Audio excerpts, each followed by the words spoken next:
ఆధార్ సేవలు వినియోగించుకునే అవకాశాన్ని పంచాయతీ వారీగా కల్పిస్తామని, ఈ ఆధార్ సేవలు రేపటి నుండి ప్రారంభించి ఈ నెల 29 వరకు కొనసాగిస్తామని కాకినాడ జిల్లా తాళ్లరేవు మండల ఎంపీడీఓ సత్యనారాయణ తెలిపారు. ప్రజలందరూ కూడా ఈ సేవలను వినియోగించుకోవాలని, ఆధార్లో ఏ విధమైన మార్పులు చేర్పులు ఉన్నా వాటిని సరిచేయించుకునే అవకాశం కల్పిస్తున్నామని, కొత్తగా ఆధార్ నమోదు చేయించుకునే వారు కార్డుకు ఏ విధమైన డబ్బులు చెల్లించనవసరం లేదని, కేవలం మార్పులు చేర్పులకు మాత్రమే దానికి తగిన రీతిలో ఖర్చవుతుందని ఎంపీడీఓ సత్యనారాయణ తెలిపారు. మండల పరిధిలోని ప్రజలందరికీ విజ్ఞప్తి. నేను ఎంపీడీఓ తాళ్లరేవు. మీ అందరికీ ఒక విషయాన్ని తెలియపరచాలనుకుంటున్నాను. ఆధార్ నమోదు కొరకు ఎవరైతే ఉన్నారో వారు ఆధార్ నమోదు చేసుకునే నిమిత్తము ప్రత్యేక క్యాంపులు ఏర్పాటు చేయడం అనేది. అవి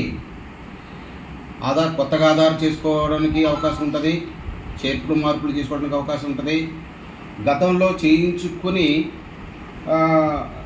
ఏదైతే సర్టిఫికేట్ ఆధార్ రాలేదనుకున్నారో వారు కూడా అక్కడికి వెళ్ళి పరిశీలించుకొని దాన్ని చేసుకోవడానికి కూడా అవకాశం కల్పిస్తున్నాం. దీని నిమిత్తమై ప్రత్యేక క్యాంపులను ఏర్పాటు చేయడం జరిగింది. ఇది 19వ తారీఖు నుండి, ఈ నెల 19వ తారీఖు నుండి 22వ తారీఖు వరకు ప్రత్యేక క్యాంపులు నిర్వహిస్తున్నాం. ఆయా కొన్ని గ్రామ పంచాయతీల వారీగా లిస్టు పెడతాం, అది గమనించండి. మళ్ళీ 26వ తారీఖు నుండి 29వ తారీఖు వరకు కూడా ఇంకొక స్పెషల్ క్యాంపు కూడా పెడతాం. ప్రతి సెషన్లో 4 రోజులు క్యాంపులు ఉంటాయి. మీరు ఆధార్ రిజిస్ట్రేషను కొత్తగా చేయించుకోవచ్చు, తప్పులు సరి చేసుకోవచ్చు, పేరు మార్పులు చేసుకోవచ్చు. అదేవిధంగా ఇదివరలో మీరు ఏదైతే చేయించుకున్నారో అవి మళ్ళీ ఒకవేళ రాకపోతే అది మళ్ళీ చేయించుకునే అవకాశం ఉంది.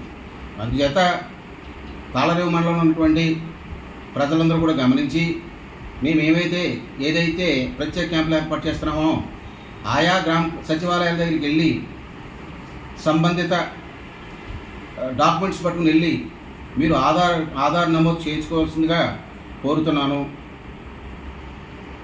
దీనికి సంబంధించి మరి ముఖ్యమైన విషయం ఏంటంటే, కొత్తగా ఆధార్ నమోదు చేయించుకున్న వారికి ఏ విధమైన రుసుము చెల్లించే అవసరం ఉండదు. కాకపోతే ఒకవేళ మీరు ఇదివరకు చేయించుకుని మార్పులు చేర్పులు ఉన్నవారికి అయితే ప్రభుత్వాలు నిర్ణయించినటువంటి తక్కువ రుసుములు ఉంటాయి. ఆ రుసుములు మాత్రం పే చేయాల్సిన అవసరం ఉంటుంది. దీన్ని గమనించవలసిందిగా అందరినీ కోరుతున్నాం.